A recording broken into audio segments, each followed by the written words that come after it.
जो रात को देर तक पढ़ते रहते हैं बच्चे, ध्यान से सुन रहे हो? हाँ, रात को देर तक जो पढ़ते हैं उनको याद रखने में जितनी मेहनत पड़ती है, सुबह जल्दी उठकर जो पढ़ते हैं थोड़ा सा पढ़ते और याद रह जाता है। तो आप कब पढ़ोगे? सुबह जल्दी उठकर और सूर्योदय के समय स्नान कर लेना, वो भी सत्वगुण को बढ़ाने वाला। गौ का दूध पृथ्वी का अमृत है। गौ की महिमा के विषय में शास्त्रों ने कहा कि गायो विश्वस्य मातरः, गाय संसार की मां है। जो बच्चे बच्चियां भैंस का दूध पीते हैं उनकी बुद्धि स्थूल हो जाती है। बड़े होकर प्रॉपर्टी के लिए, संपत्ति के लिए अक्सर लड़ते हुए उनको पाया गया, देखा गया।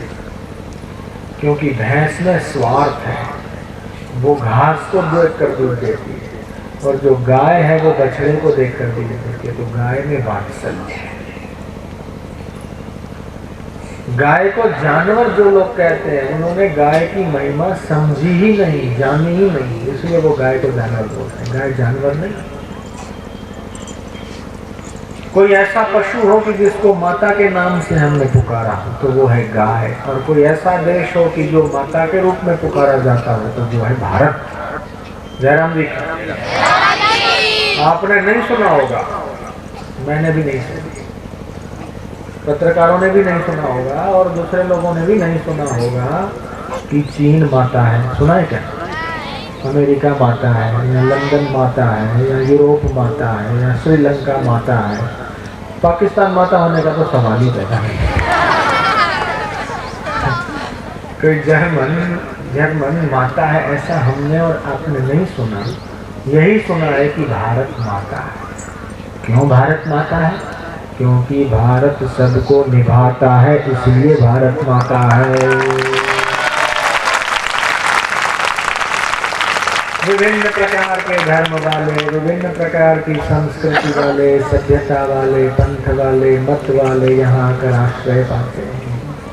यहाँ सहिष्णुता है, यहाँ उदारता है, यहाँ स्नेह है, यहाँ निर्भयता है। और भगवान के अवतार भी बार बार इसी भारत में होते हैं। विदेशों में भगवान के अवतार इतने संत महापुरुष नहीं हैं जितने भारत में। तो किसी ने प्रश्न किया कि महाराज ऐसा क्यों? भारत में ही संत महापुरुष जन्म लेते हैं, दूसरी जगह क्यों नहीं लेते? तो हम आपसे ये पूछते हैं कि बारिश कहाँ होती है ज्यादा? मरुभूमि में ज्यादा बारिश होती है कि जहाँ पर हरियाली हो वहाँ ज्यादा बारिश होती है? तो जहाँ हरियाली है वहाँ पर बादल ज्यादा बरसते हैं।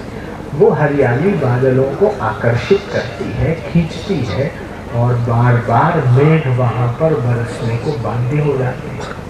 ठीक इसी प्रकार की जैसे जहाँ हरियाली होती है वहाँ मेघ ज्यादा बरसते हैं, ठीक इसी प्रकार जहाँ पर श्रद्धा की, जहाँ पर भक्ति की, जहाँ पर उपासना की और जहाँ पर भक्तों की हरियाली ज्यादा होती है, ऐसे भारत में भगवान के बार बार अवतार होते हैं। भारत ये धर्म प्रधान देश है। यतो धर्म ततो जय, जहाँ पर धर्म है वहाँ पर विजय है। यतो धर्म ततो अभ्युदय, जहाँ पर धर्म है वहाँ अभ्युदय है। यतो धर्म ततो नहीं श्रेयस सिद्धि, जहाँ श्रेय की प्राप्ति। आपके सामने दो रास्ते हैं। कितने रास्ते हैं? दो। एक रास्ता है श्रेय का, एक रास्ता है प्रिय का। छोटे बच्चे होते हैं उनके सामने अशर्फी रखो, स्वर्ण मोहरे, और चॉकलेट रखो तो बच्चे चॉकलेट को उठा लेते, क्योंकि उनको पता नहीं कि सोना कितना महंगा है और कितना महत्वपूर्ण है।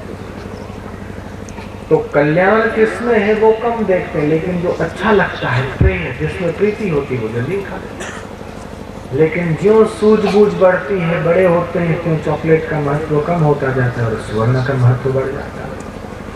तो जिससे हमारा श्रेय हो, जिससे हमारा कल्याण हो, जिससे हमारा मंगल हो, उसको बोलते हैं श्रेय। और जो हमारे मन को अच्छा लगे वो है प्रेय।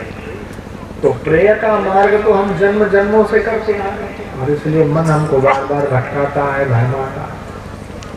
लेकिन वो बच्चे संयमी होंगे जिन बच्चों को ये सूझबूझ आ गई कि सत्संग में शांति से बैठना चाहिए, तो वो एकाग्रता से सत्संग सुनते हैं। और जो चंचल चित्त के होते हैं, सत्संग को ध्यान से सुनते नहीं और बीच में उठ के चल देते हैं, तो वो समझो कि अपना बैठा हुआ जो भी पुण्य है वो बच्चों के बीच बिखर के और चलते बनते। तो संत को और सत्संग को पीठ नहीं देनी चाहिए। कोई खड़ा हो तो उसको बिठा देना चाहिए। सत्संग बड़े भाग्य से मिलता है। भाग्योदय न बहु जन्म समर्जिते न सत्संग मंच लभते पुरुषो यदा।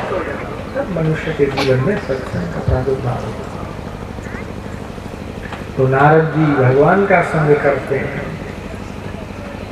और वशिष्ठ जी के चरणों में भगवान श्री राम 25 वर्ष तक गुरुकुल में रहे और उनके सानिध्य में रह के अपने जीवन को ऊंचा बनाया। सांदीपनि ऋषि के आश्रम में भगवान श्री कृष्ण रहे बचपन में और उसके बाद घोर अंगिरस ऋषि के आश्रम में 17 वर्ष तक भगवान कृष्ण रहे एकांत में। वो एकांत में रहने से, भगवान का ध्यान करने से छुपी हुई जो हमारी शक्तियां हैं वो जागृत होती और महानता की प्राप्ति होती है। सत्वगुण बढ़ने से ज्ञान अपने आप प्रकट होता है। किताब में जो लिखा हुआ है वो अपने आप प्रकट होता है। तो उसके लिए ध्यान का अभ्यास। अब ठीक 12 बजने में कुछ मिनट बाकी है। आप लोग कमर सीधी रखें, सावधान। पहली अंगुली अंगूठे के नीचे और 3 अंगुलियां सीधी। आंखें बंद करके भगवान का ध्यान करें। गहरा श्वास में और हरि ओम का दीर्घ उच्चारण करें। हरि ओम।